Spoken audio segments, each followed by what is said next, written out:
Assalamualaikum warahmatullahi wabarakatuh. Apa kabar anak bapak semuanya kelas 6? Ya, kembali lagi berjumpa dengan bapak di pelajaran agama Islam. Hari ini kita akan memasuki pelajaran yang ke-8, yaitu senangnya berakhlak terpuji. Nah, jadi sebelum kita mulai, kita berdoa dulu yuk. Bismillahirrahmanirrahim. Rabbi zidni ilma warzuqni fahma wa amalan sholih.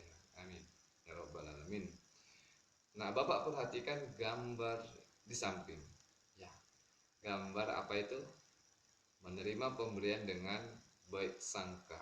Jadi, jika ada saudara kita, teman kita, atau kerabat kita, tetangga kita memberikan sesuatu, terimalah pemberiannya dengan baik sangka. Nah, hari ini kita akan mempelajari senangnya berakhlak terpuji. Ada beberapa akhlak terpuji yang akan kita pelajari. Yang pertama yaitu berbaik sangka.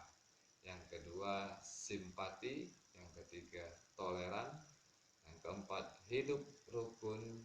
Dan yang kelima hormat dan patuh kepada orang tua, guru, dan sesama anggota keluarga. Jadi anak bapak perhatikan gambar yang pertama. Ya, gambar sedang apa mereka? Nah, memberi pinjaman buku dengan senang hati. Jadi kalau ada teman yang pinjamkan buku, maka pinjamkanlah dengan senang hati. Kemudian gambar berikutnya, membantu mendorong gerobak pemulung tua dengan senang hati. Jadi bantulah orang yang ada di sekitar kita dengan senang hati. Kemudian yang ketiga gambar, ya, menolong teman yang tertimpa musibah dengan tulus.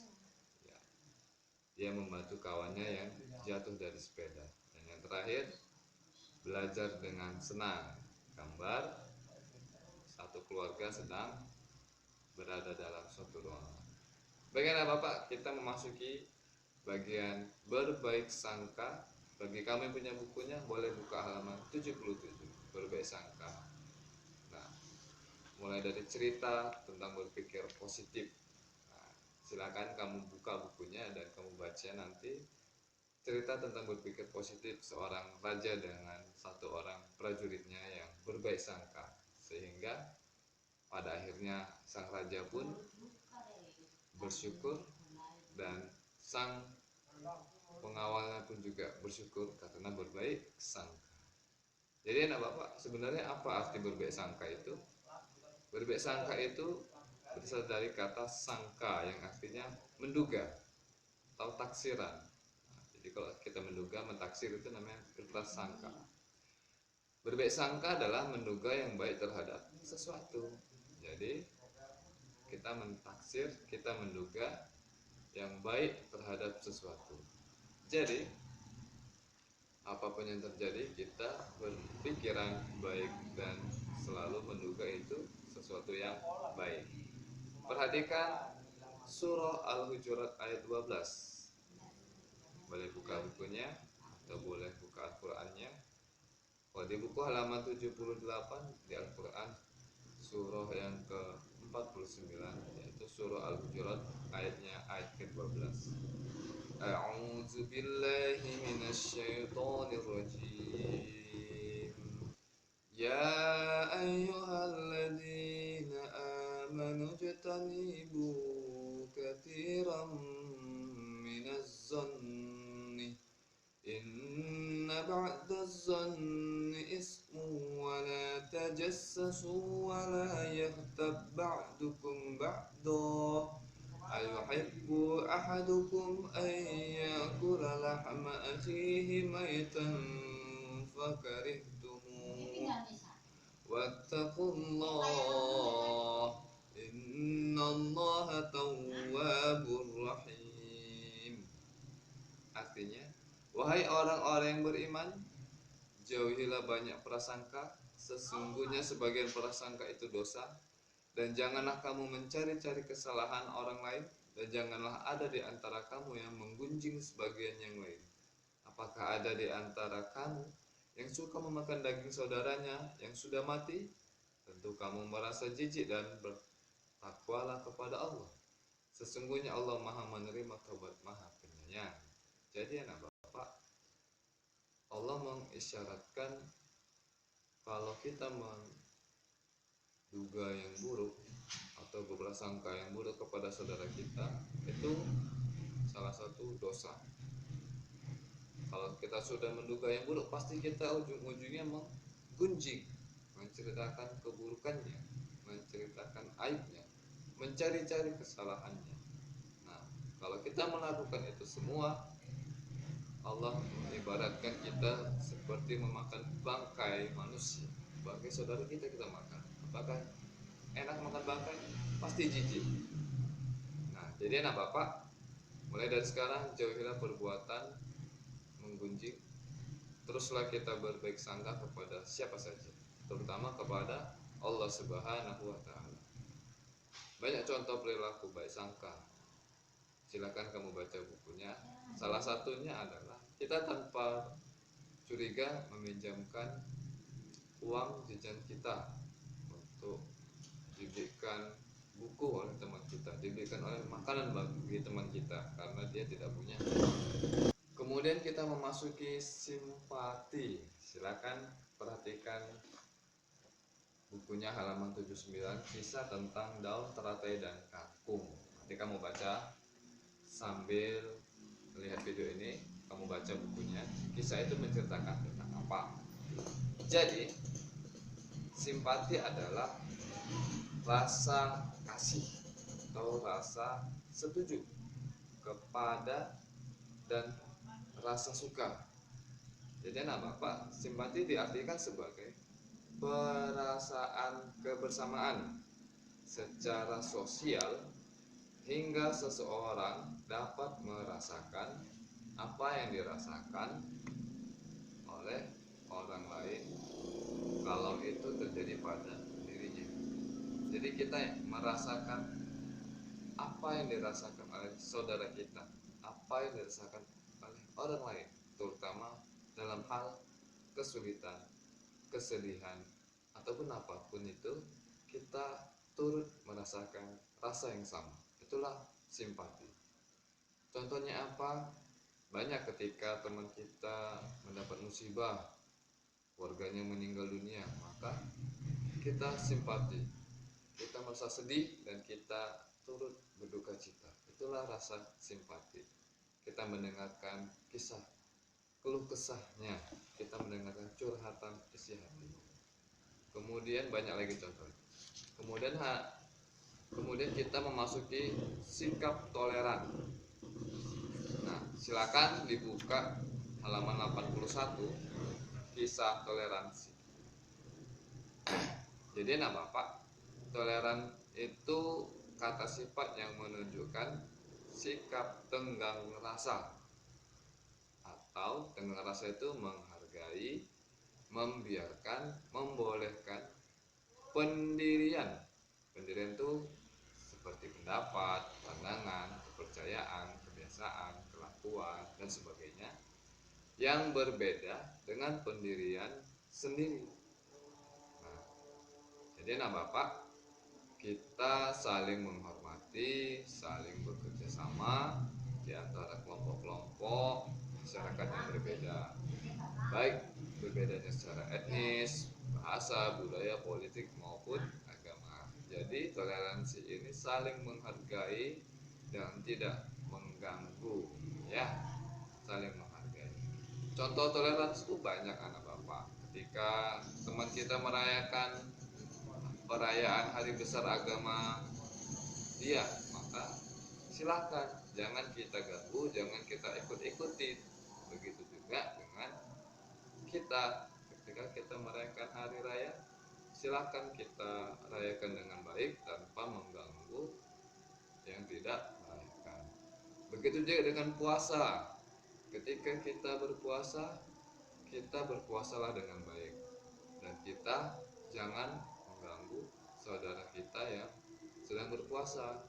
Contoh, anak perempuan yang tidak berpuasa, maka dia jangan mengganggu ataupun menampakkan dirinya sedang tidak puasa. Hargai saudaranya, apalagi yang berbeda agama. Jadi kita yang melakukan ibadah, silakan melakukan ibadahnya, jangan kita ganggu. Apalagi contohnya Pak, ketika kita melaksanakan sholat di masjid, biasa anak-anak suka ini bermain-main di masjid. Bagi kamu yang sudah mengerti, sudah mulai dewasa, jangan lagi bermain-main di masjid, mengganggu orang tua yang sedang beribadah di masjid. Kemudian hidup rukun. Nah, hidup rukun itu anak bapak singkatnya seperti apa ya, baik dan damai gitu lah. Jadi tidak bertengkar, hidupnya damai, hidup yang tidak bertengkar. Jadi kalau kita hidup dalam satu lingkungan, maka lingkungannya damai, enak, tidak ada pertengkaran. Itulah hidup rukun, saling menjaga satu sama lainnya, baik hartanya, baik perkataannya, baik pun sikapnya. Allah Subhanahu wa taala berfirman dalam surat Al-Hujurat ayat ke-13. Bagi kamu yang punya buku boleh buka halaman 84. A'udzu billahi minasyaitonir rajim. Ya ayyuhan nasu inna khalaqnakum min zakarin wa unsa wa ja'alnakum syu'uban wa qabaila lita'arafu.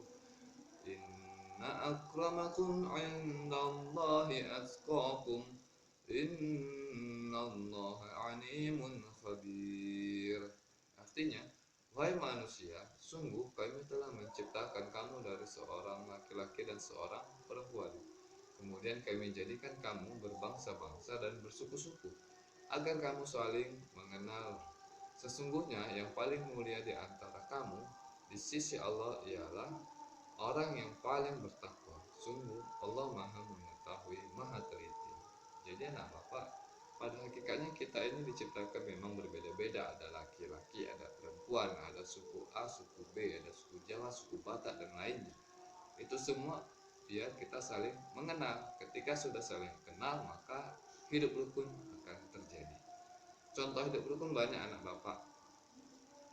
Setiap akan berbicara atau melakukan kegiatan harus diperhitungkan baik dan buruknya. Jadi kamu jangan asal main, jangan asal buat sesuatu. Perhatikan lingkungan sekitar, ada nggak yang merasa terganggu. Contohnya kamu mau main petasan, maka lihat di sekitar kamu, apakah ada anak kecil, apakah ada orang sedang tidur, adakah anak orang sakit. Nah, itu perhatikan, jangan main sembarangan ya. Itu contoh, banyak lagi contohnya. Kemudian yang terakhir, hormat dan patuh kepada orang tua, guru dan anggota keluarganya. Nah, perhatikan surat An-Nisa ayat ke-36. A'udzu billahi minasyaitonir rajim. Bismillahirrahmanirrahim. Wa'budullaha wa la tusyriku bihi syai'an wa bil walidaini ihsana wa bizil qurba wal yatama wal masakin wal jari zil qurba wal jari junubi was sahibi bil junbi wa bis sabil wa ma malakat aymanukum innallaha la yuhibbu man kana mukhtalan fakhura. Artinya, dan sembahlah Allah dan janganlah kamu mempersekutukannya dengan sesuatu apapun, dan berbuat baiklah kepada kedua orang tua, karib kerabat, anak-anak yatim, orang-orang miskin, tetangga dekat dan tetangga jauh, teman sejawat, ibnu sabil dan hamba sahaya yang kamu miliki. Sungguh Allah tidak menyukai orang yang sombong dan membanggakan diri. Nah, itu kata Allah. Sedangkan kata Nabi bagaimana? Man barra walidayhi tuba lahu wa zadallahu fi umurihi. Riwayat Bukhari. Artinya, barang siapa yang berbuat baik kepada orang tuanya, akan menjadilah ia sebagai orang yang paling baik dan akan dipanjangkan umurnya.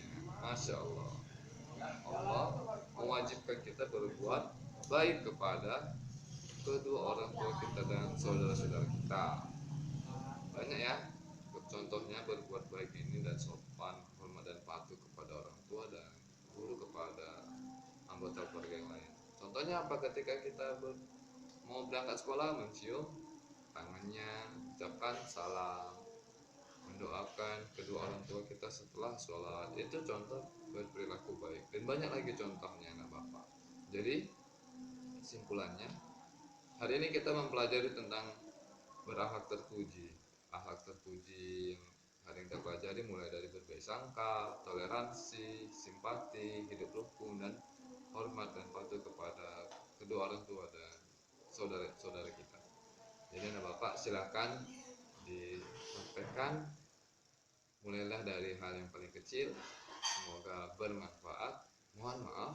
Assalamualaikum warahmatullahi wabarakatuh.